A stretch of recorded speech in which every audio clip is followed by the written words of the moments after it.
सुस्वागतम सुस्वागतम. येथे उपस्थित सर्व भक्तांचं समस्त केळकर परिवारातर्फे हार्दिक स्वागत.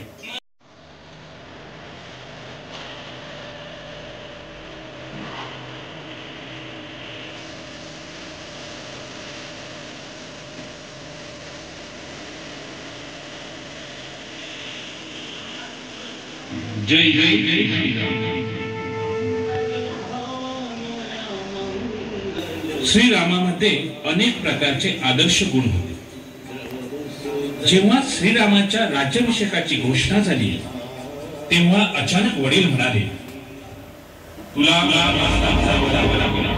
तेव्हा मनात किंतु परंतु न ठेवता वडिलांच्या शब्दासाठी 14 वर्ष रामाने वनवास भोगला.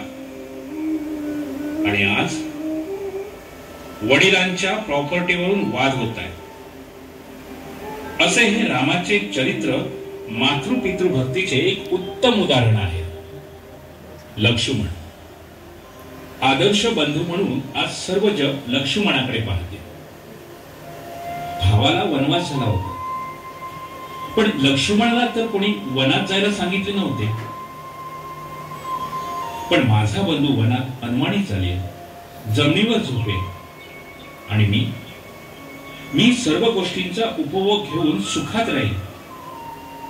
ही गोष्ट लक्ष्मणाला सहन झाली नाही आणि तोही निघून गेला स्वतःच्या भावाबरोबर. आणि आज काय? आज आपण पाहतोय सक्का भाऊ पक्का वैरी होताना. लक्ष्मणाच्या बंधू प्रेमाचे रामायणातील हे उत्तम उदाहरण आहे.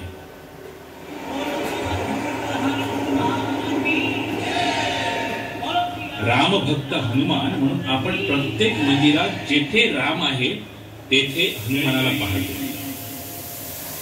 म्हणजे रामाचे प्रतिबिंब हनुमान. रामायणात जेव्हा सेतुबंधाचे काम सुरू झाले तेव्हा राम नावाने दगडही पाण्यात तरलेला आहे. रामाने एक दगड उचलला आणि पाण्यात टाकला, दगड बुडाला. तेव्हा हनुमान म्हणाला, प्रभू, तुमच्या हातून जो सुटला तो गेला. एवढा चाणाक्ष बुद्धिमान परंतु अहंकार नाही असा तो रामभक्त हनुमान. जांबुवंत. जांबुवंत म्हणजे सर्व मानव मात्राचा आदर्श.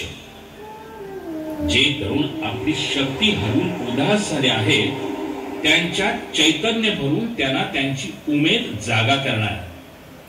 त्या काळातील रामायणामधील प्रत्येक गोष्टीबद्दलचे ज्ञानी असे ते जांबुवंत.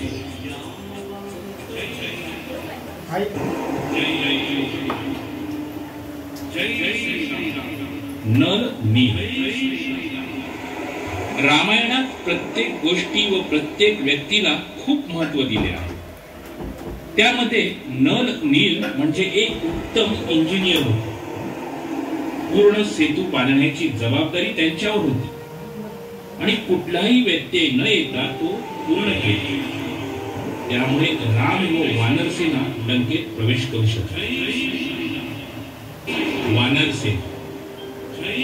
वानरसेना घेऊन लंकापती रावण याचा पराभव रामाने वानरसेनेच्या मदतीमुळे शक्य झाले. त्यावेळी वानर सेनेने विचार केला नाही की आपण या युद्धात जिंकून परत येणार की नाही, पण मला धर्माचे रक्षण करायचे एवढेच त्यांचे विचार होते. अशी होती त्या काळातील वानर सेना.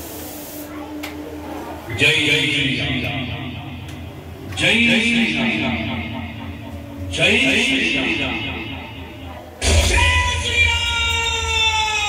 श्रीराम.